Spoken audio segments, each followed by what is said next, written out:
Tunda abin da kika zaɓan ma kanki kenan. Shikenan. Abin da kike so da kai, ka je a shirya fayil ɗinta. A tura ta kotu. Me wa in ta je can ta yi masu bayani.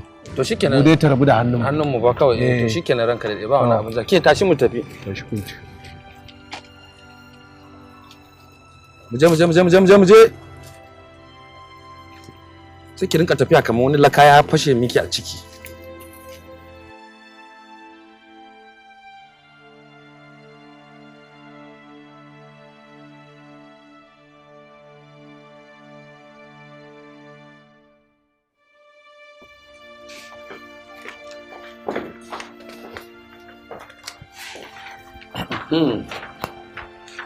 Inspector, a koma da ita cikin sal. Okay, sir. Salga. Yes, sir. Kai ta ciki. Waya move now. Je. Kana ji? Kai photocopy wannan takardun ku ajiye shi sai ka ci gaba da sauran process da zai yi. Ya ce yana sanin za a tura ta kotu. Okay, so ya ce ku gama kafin lokacin tashi da Allah. To.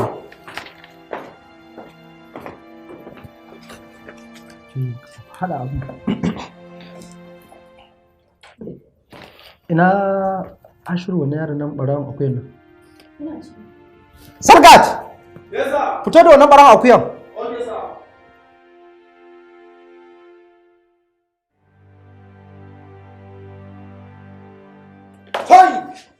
Hoi!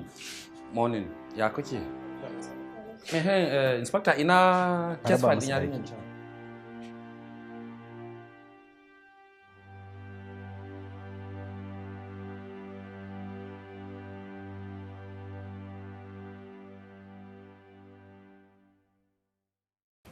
Ke to ga yace mu je da ita yana can baya mu je da ita sun ko yana neman ta saboda menene ba. Okay sir. So ke zo mu je. Saki jiki ba kina tafiya wannan labe haka.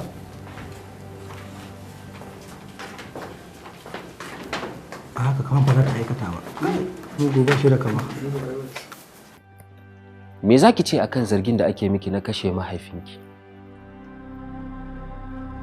Mahaifiyarki, mahaifinki, ƙannenki mata guda biyu da kuma 'yar ƙanin mahaifinki.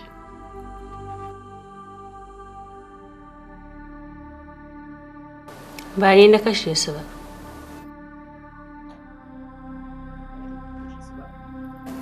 Ba ki kika kashe su ba? Ta yaya zan yi da kashe rayukan mutane har guda 5? Ina nake da ƙarfin ikon yin haka? Ba ƙarfi ko rashin ƙarfi aka tambaye ki ba. Tambaya aka yi miki akan yanda aka yi kisan. Domin dama ba ƙarfi aka nuna wurin kashe su ba. An yi amfani ne da ƙwararriyar hanya wurin kashe su. Na ce baka ban san komai akan wannan al'amarin ba. Baki san komai ba kika ce? Ban san komai ba.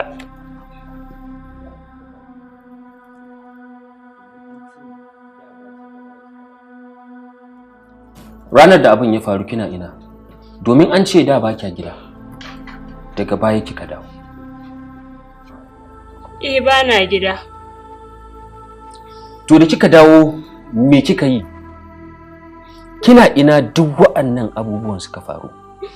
Ban san da kai na yake ba. Ina kawai na farka na ga an kashe min iyaye. Kamar yaya farkawa kika yi? Ko wani abun mayen kika sha? Ai daman an ce kina shaye-shaye. Objection, ya mai shari'a. Ya kamata lauyan da ke wa wadda ake tuhuma tambaya ya sassauta harshensa saboda yana mata kalamai na tsoratarwa. Ƙorafinka bai ansu ba. Dole ne za ta amsa wannan tambayoyi idan da halinsu. Barista, ka ci gaba da tambayarka. Na gode mai girma mai shari'a. Cool down, Mira, ko kuma in ce Amira, domin kuwa na san kin fi so a dinga kiranki Mira. Kotu tana sauraron ki. Ki mata bayani.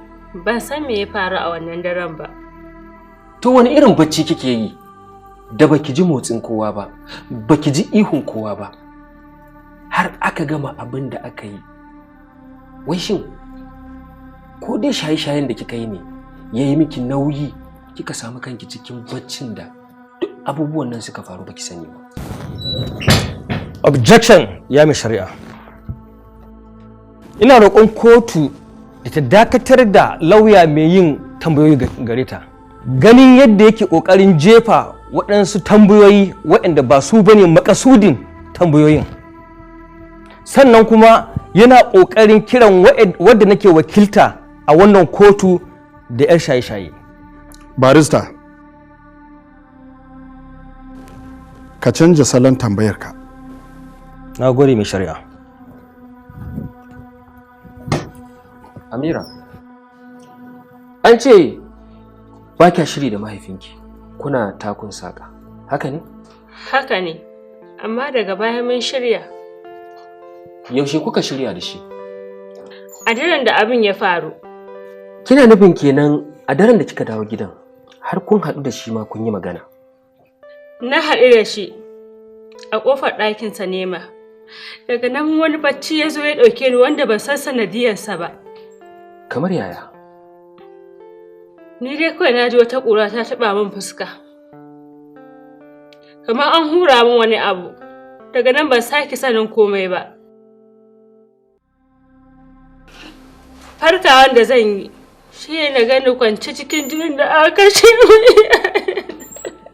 Kenan ba ke kika aikata. Ba ni ba ce.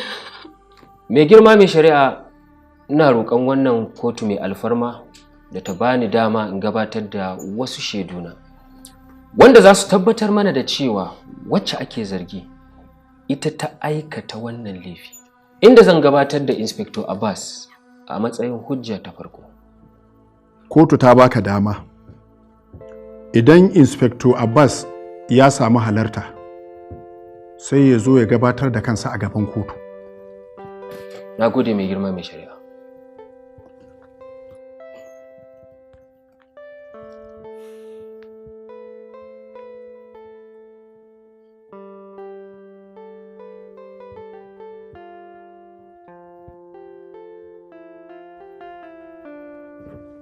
Kai ne Inspector Abbas? Ni ne mai girma mai shari'a. Gabatar da kanka gaban kotu. Sunana Inspector Abbas Muhammad Soba. Jami'in ɗan sanda daga ɓangaren ta'addanci da kisan kai. Barista, ka iya yin tambayarka. Na gode mai girma mai shari'a.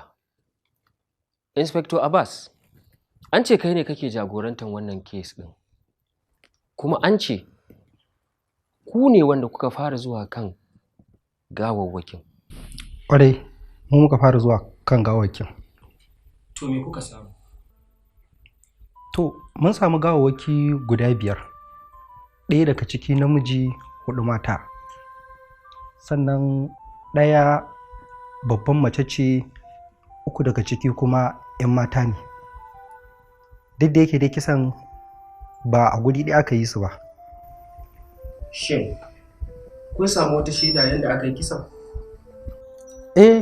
Muna da shaidu ƙwarara a hannunmu. Duk da yake dai kisan ba an yi su bane a guri ɗaya.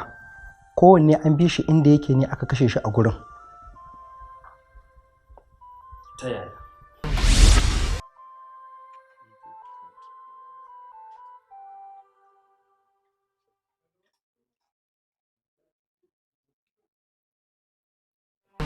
Duk da yake dai mun samu gawawwakin ne a guri guda, bayan an yi kisan daban-daban kuma aka zo aka tara su a guri ɗaya. Sannan ita wacce ake zargi mun same ta ne a gurin tana kwance tana bacci. Shin yanayin kisan daban-daban ne? A'a, duk kisan ɗaya ne. Sannan kuma makamin da aka yi amfani da shi wajen kisan shi ma iri ɗaya ne. Sannan bincike ya nuna mana cewar kafin a kashe su akwai gusar da hankalinsu da aka yi ta hanyar ba su miyagun ƙwayoyi ko kuma guba. Kenan sai da aka gusar musu da hankali? A'a, ba ƙwayar maye ba ce. ƙwaya ce wacce idan mutum ya sha ta yakan samu tsawon lokaci yana bacci ba tare da ya san abin da ke wanzuwa a tattare da shi ba. Shin kuna da wata shaida da za ta tabbatar wa kotu da cewa ƙwayan nan an ba su ne suka sha ko kuma a'a su suka sha da kansu kafin aka aikata musu abin da aka aikata musu? Ƙwarai kuwa muna da amsa, muna da hujjoji ma kuwa. Bincikenmu ya nuna ba su ƙwayar aka yi suka sha a cikin ruwan abinci, domin mun samu ragowa a cikin jakar ita wacce ake tuhuma. Inspector, yanzu kuna da duk waɗannan bayanan a rubuce? Ƙwarai kuwa muna da su. To zanen hannun wanda ya yi amfani da wukar da kuma ƙwayar fa yana cikin bayanan da kuka tanada? Ƙwarai yana ciki, da ragowar ƙwayar da muka samu a jakarta da shatin hannu duka yana wajejen Dr. Hashim. Shin Dr. Hashim yana tare da mu a kotu? Yana tare da mu. Na gode, Inspector. Mai girma mai shari'a, zan so wannan kotu mai alfarma ta bani dama in gabatar da shaida na biyu, wato Dr. Hashim. Kotu ta baka dama. Inspector, ka iya komawa ka zauna.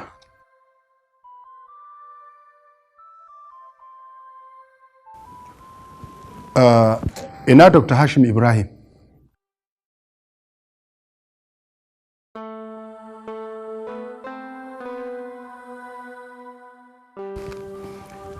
Kai ne Dr. Hashim Ibrahim? Kwarai ni ne mai girma mai shari'a.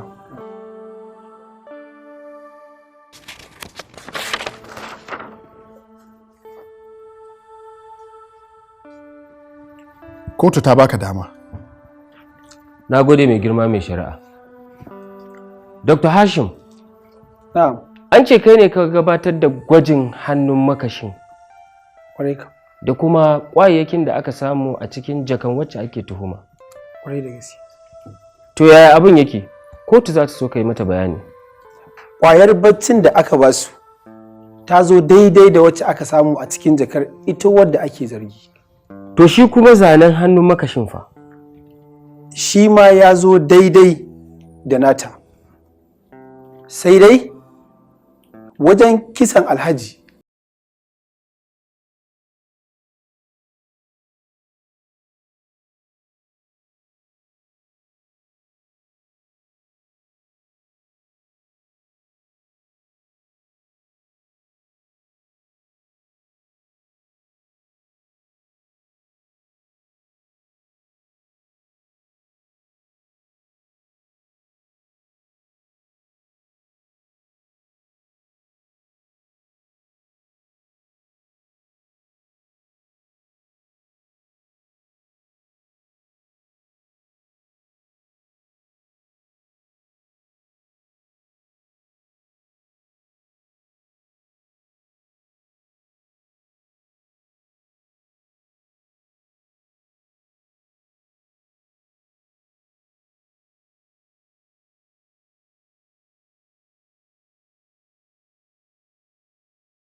kotu bayani dalla-dalla saboda kotu ta fahimce ki sannan kuma ki cire zargin da ake maki na wannan kisa.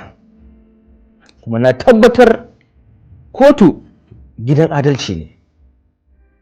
Sannan na tabbatar wannan kotu ba za ta yanke miki hukunci bisa son zuciya ba. Ya mai girma shari'a. Malama Mira, me za ki faɗa wa kotu game da wannan abu? Ba ni da abin da zan faɗa mata, illa dai ba ni na kashe su ba. Shin kina da shaida akan haka?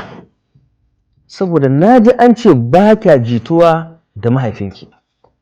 Ba gaskiya ba ne, kawai dai ina yin abubuwan da baya so ne, kuma a ranar da zai rasu, na je na roƙe shi gafara, kuma ya yafe min tare da yi masa alƙawarin ba zan sake ba. Kwantar da hankalinki. Kwantar da hankalinki. Kina da shaida a lokacin da kike ba mahaifinki haƙuri? Ina da shaida. Waye shaidar naki? Kawo Musa yana nan a lokacin da nake ba shi haƙuri. Kuma a kira shi a tambaye shi. Kwantar da hankalinki. Kwantar da hankalinki. Ya mai girma shari'a. Ina son kotu ta bani izini domin gabatar da kawunta, kawo Musa, a gaban kotu domin in yi masa wani samun. Kotu ta baka dama. Ina kawo Musa?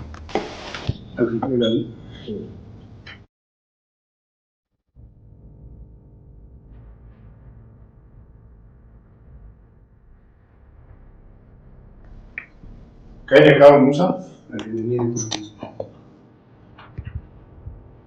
Menene sana'arka?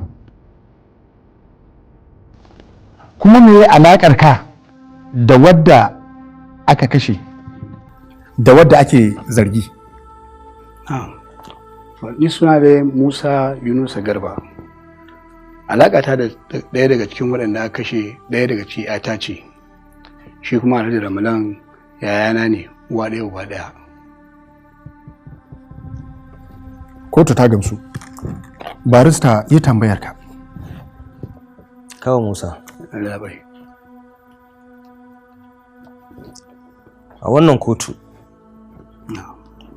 muna so ka gaya mana ainihin alaƙarka da ita Mira wadda ake zargin, ko kuma ce Amira. A yan banda mahaifanta biyu zan ce ba wanda ya santa kamar ni, don kuwa a gidansu na tashi kuma har yanzu a gidan nasu nake. Shi kuma Alhaji Ramalan waɗe muke da shi. That's very good. Kaga ya ce kina wurina. Yeah. Kenan lokacin da ita Mira ta ba mahaifinta haƙuri, kana nan a gurin? Ina nan. To me faru a lokacin? To ya zan yi da Amira. Wannan wasu irin rayuwa ne. Amira ta sa zuciyata harshe ɗan ya fara samun gurbin da ya kafa ƙugiyansa, na fara reto a ciki. Wallahi Musa, Amira ta sa harshe ɗan ya fara samun gurbi a cikin zuciyata, ya kafa ƙugiyansa da na kama nake retan goma ma mutuwarta. Haba yaya. Addu'an nan da kuke yi ita za a ci gaba da yi. A yi mata addu'a da Ubangiji Allah ya shirya mana da ita, amma magana wannan ya ka fide cikin ranka da Allah, ka daina ka irin wannan cikin ranka. Haba. To Musa, wannan wace irin rayuwa ne? Wani irin rayuwa ne wannan? Na ga dai cewa ni ban yi ma iyaye na haka ba. Dukkan biyayen da ya kamata, kai ba ma iyaye na ba, ba ma ƴan uwan iyayen mu ba. Musa, dukkan wani mutumin da muka san aminin iyayen mu ne, na girmama shi. Haka ne. Na fi umarnin shi. Haka ne. Dan me za a ce kai ko da ɗan namiji ne Allah ya bani, ba na tunanin zai yi min abin da Amira take, balle ya mace a ce ta butulce min, ta ƙi bin umarni na. To amma yaya, abin da nake so da kai, to Allah ka dauki wannan lamari kaddara ne, ita ko kaddara ta riga fata. Yau ko da namijin Allah ya baka yayin Allah ya jarabce shi da wannan hali sai fa yayi. Kai hakuri addu'a nan ne mu ci gaba da ita. Allah ya shirye min da wannan yarinya. Kai.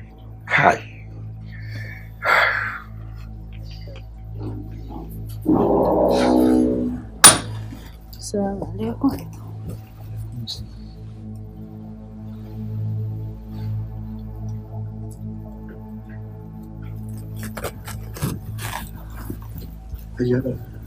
Abba ina wani. Kawai ina wani. Abba don girman Allah ka yafe min abubuwan da na maka. Hakika na sani, ni ma kaina abubuwan da nake maka ba zan iya misalta su ba. Kuma na imani idan har na mutu ba roƙi gafaranka ba, ba zan taɓa samun rabo daga wajen Ubangiji ba. Amira, ke ce kike wannan magana da kanki? Abba na canza daga yadda ka sani. Kuma ko yanzu ka ga damar ɗaura min aure ka ɗaura min da duk wanda ka ga ya dace da ni. Ni kuma na maka alƙawari, insha Allah zan zauna kuma zan masa biyayya. Alhamdulillah, Allah mun gode maka.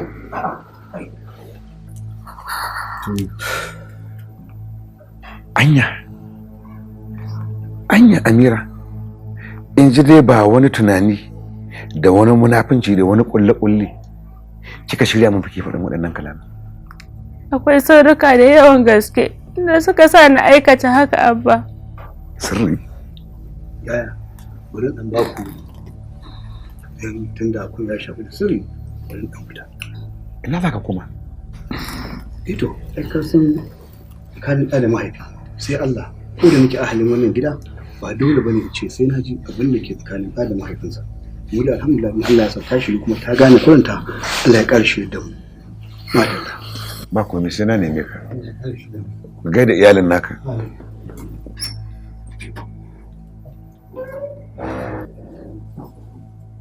Ina jinki. Mamana.